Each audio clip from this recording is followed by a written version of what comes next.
Quanta luz nesse ambiente descendo sobre nós, vibrando em nossa mente. Quanta luz, quando assim em prece, como a alma cresce aos olhos de Jesus. Quanta luz, pois em oração a voz do Mestre fala ao nosso coração. Quanta luz descendo sobre nós. Quanta luz, quanta luz. Viva Jesus!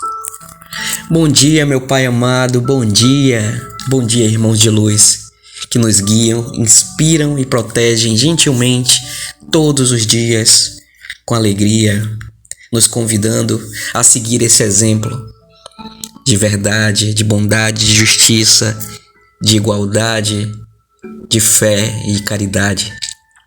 Pedimos, Pai, fazei de nós, por favor, cada vez mais e melhor, ferramentas Tuas a serviço de todo esse amor para o qual fomos destinados desde nossa criação, mas que por conta da nossa incapacidade ainda de enxergar totalmente o certo, o bem, o justo, nos pegamos batendo cabeça, cometendo erros. E tão justo e amantíssimo que Tu és, meu Pai, nos dá diariamente novas oportunidades de fazermos diferente, pensarmos diferente, sentirmos diferente, nos dando inclusive esse presente que é a possibilidade da reencarnação. Vocês já pararam para pensar, meus irmãos, que dádiva é a reencarnação? Nós criamos desafetos, nós cometemos crimes, cometemos erros difíceis de serem perdoados. E para que tudo isso possa ser reajustado, a gente vem tendo outra chance, outra vida, outras memórias, na convivência daqueles que muitas vezes fizemos mal ou nos fizeram mal, e com o véu do esquecimento, para que a gente possa conviver sem se lembrar das agruras passadas e experimentando uma nova possibilidade de reaproximação, perdão, afeto, paciência, tolerância, acolhimento, justiça. Deus é muito bom, Deus é bom o tempo todo, meus irmãos. E com essa certeza, eu peço aos nossos irmãos de luz, peça também você que está aí ouvindo, por favor, meus irmãos, que essa água previamente selecionada possa ser abençoada com a vibração de vocês, tendo a sua composição orgânica alterada, transformando-se em um remédio, um bálsamo para o nosso corpo, nosso perispírito, nossa alma, atuando em cada célula, cada átomo, cada chakra, a fim de que possamos estar cada vez mais com a sintonia afiada, afinada, a de tudo e de todos que querem viver o bem, ser bons, pensar no bem, sentir o bem, fazer o bem. Que assim seja. Vamos agora abrir aleatoriamente o Evangelho segundo o Espiritismo por Allan Kardec. Ninguém pode ver o reino de Deus se não nascer de novo. Olha só.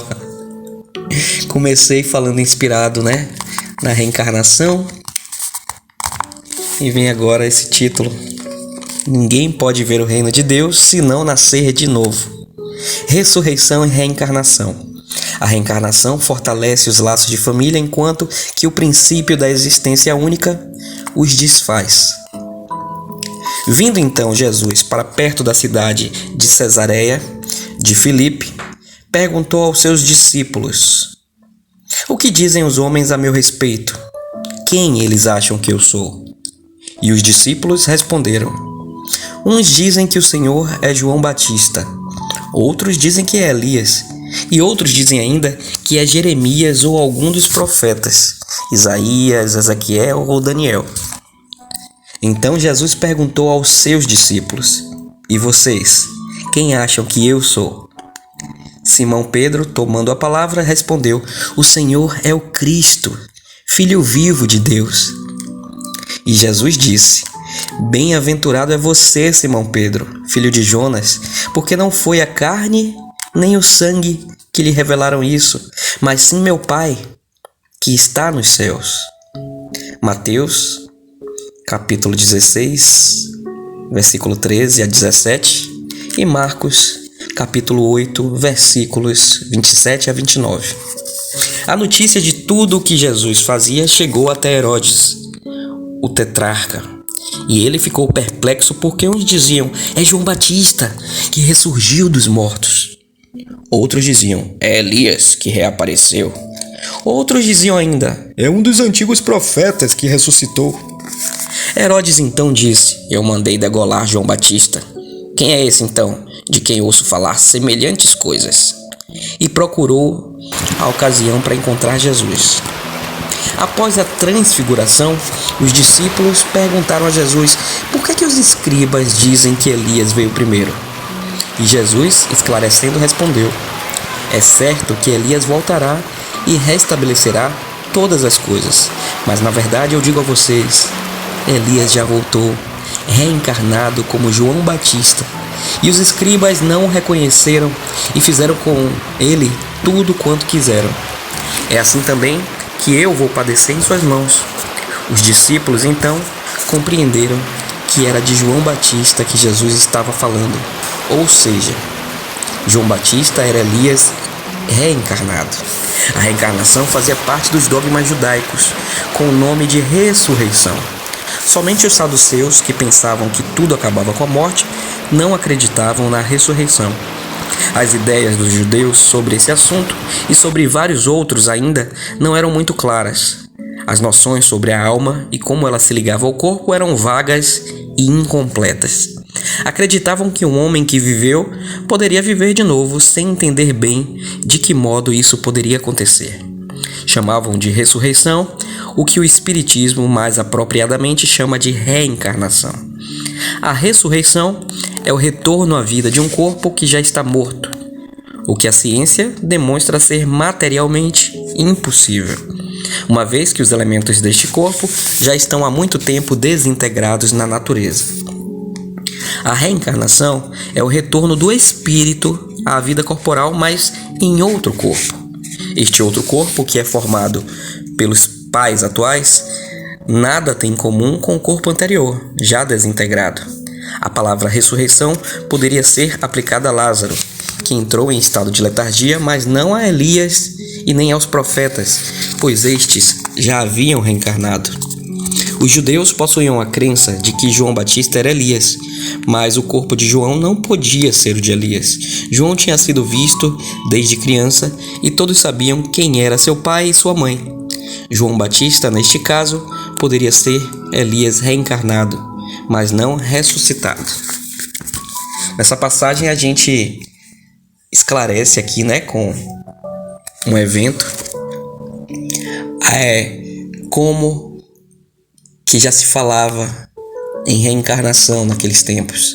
Só que, como era de difícil interpretação e aceitação de entendimento, era de suma importância que Jesus e seus apóstolos usassem um vocabulário que fosse acessível àquele povo, que não trouxesse ainda mais dúvidas em vez de solucionar entendimentos.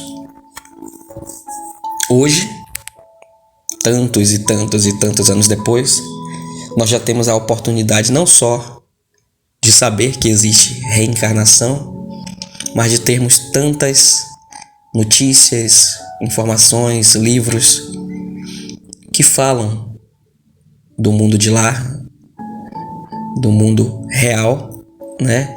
E que espíritos que explicam como é que funciona esse processo reencarnatório, por que funciona esse processo reencarnatório. E mais uma vez eu venho lembrar vocês da coincidência, ou melhor, coincidências não existem, mas da intuição espiritual, da força dos irmãos de luz, que certamente estão aqui ao meu lado, instruindo essa pregação de evangelho. Que antes de eu abrir o livro, eu falei um pouquinho de reencarnação. Então, realmente, a reflexão de hoje é a gente pensar: se a minha vida não é só essa, todos vocês pensem aqui comigo isso, se a vida de vocês não é só essa que vocês estão vivendo aqui, vale a pena mesmo a gente ser escravo de nossos desejos primitivos, de nosso ego, de nossa vaidade, de nosso egoísmo, de nossa inveja, fazendo tão somente aquilo que nos dá vontade, sendo escravos de nossos sentimentos pequenos, movidos pela raiva, pela mágoa, pelos excessos, sabendo, como a gente sabe, que depois uma outra vida virá, e assim como a gente colherá as lindas e perfumadas flores que a gente plantar no peito de todos que seguirem essa caminhada conosco, a gente também há de colher os espinhos de todo o mal, toda a inveja, toda a indiferença, toda a maledicência que a gente plantar nos ouvidos dos outros, na vida dos outros, no caminhar dos outros. Portanto, a reflexão de hoje é essa, meus irmãos. Vamos entender que essa vida aqui é só um capítulo de tantas que já tivemos e tantas que teremos além. Daí a necessidade de fazermos direito nossas tarefas. Vejamos essa encarnação como uma criança que está em uma determinada série na escola. E qual é o motivo que ela tem para cumprir com as obrigações dela de aluno? Estudando direitinho, fazendo as provas com dedicação e não com descaso. Por quê?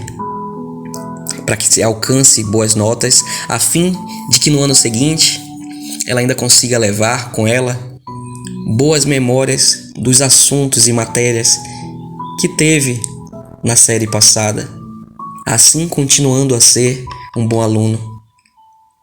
Mas se a gente não estuda direito, só dá uma revisadinha na véspera da prova, se a gente não presta atenção no que a professora está falando, se a gente não faz os nossos deveres de casa, ainda que a gente passe arrastado, será que realmente no ano seguinte seremos bons alunos? Certo que não. A não ser que nessa próxima série a gente tenha o compromisso de fazer diferente, estudando mais atento à professora, fazendo com afinco os deveres de casa, ou seja, aproveitando a nova chance que lhe foi dada. E assim é a reencarnação, é uma nova chance. E as pessoas se esquecem disso. Muitas não sabem, né? Muitas se recusam a acreditar. E as que acreditam, muitas vezes fecham os olhos para coisas óbvias. Esquecem de orar e vigiar suas próprias atitudes. E não percebem que certamente estão fazendo de novo as mesmas coisas que lhe trouxeram tantas dores de cabeça para essa encarnação. Esquecem de serem mais comprometidas com seu senso moral, seguindo o entendimento de que é preciso combater nossas ervas daninhas internas. E os nossos defeitos nós sabemos quais são. Alguns as pessoas nos dizem, outros a gente mesmo percebe em nosso dia a dia, tão grandes eles são. Então, tratemos de cuidar da nossa irritabilidade, do nosso egoísmo, da nossa inveja, da nossa preguiça, da nossa maledicência, do nosso mau caratismo, da nossa arrogância, prepotência, das nossas mentiras, dos nossos medos. Nós somos senhores de nós mesmos. Nosso Pai amantíssimo nos dá essa autonomia, que é o livre-arbítrio. Nós podemos fazer tudo aquilo que a nossa consciência, que o nosso desejo ditar. Porém, nós seremos totalmente e unicamente responsáveis pelas consequências de todas essas atitudes. Inclusive a omissão de atitudes, pois quando a gente deixa de fazer algo que a gente sabe que é certo, isso também nos será cobrado. Então, fiquemos com essa reflexão hoje tão valiosa, que é: nós temos a possibilidade de reencarnar com uma nova vida, um novo corpo, uma nova família, novos amigos, mas não esqueçamos que estaremos cercados muitas vezes daqueles personagens mais importantes da nossa novela passada. E com as pessoas com as quais nós cometemos faltas, que cometeram faltas conosco, certamente nós teremos a oportunidade de virmos juntos com elas, na mesma família, ou com o mesmo parentesco, ou de acabarmos nos tornando amigos ou inimigos, colegas de trabalho. Daí é dada a importância de todos nós sermos bons com todos que nos cercam. Tentarmos sermos pessoas boas e vermos todos como irmãos, como Jesus nos convidou quando pisou aqui na terra. Fiquemos com essas reflexões e façamos o Pai Nosso com a gratidão pela bênção que é a oportunidade deste ensinamento e que ele ecoe em nossa mente, nossa alma, em nosso coração. Pai nosso que estais no céu, santificado seja o vosso nome. Venha a nós, ao vosso reino, seja feita a vossa vontade, assim na terra como é no céu. O pão nosso de cada dia nos dai hoje. Perdoai nossas ofensas como nós perdoamos quem tem nos ofendido. Não nos deixe cair em novas tentações, Pai, e livra-nos de todo mal, pois sabemos que é Teu o poder e a glória para todo o sempre. Excelente sábado, meus irmãos, excelente sábado. Que o amor de Deus esteja em nossos corações. Façamos por onde?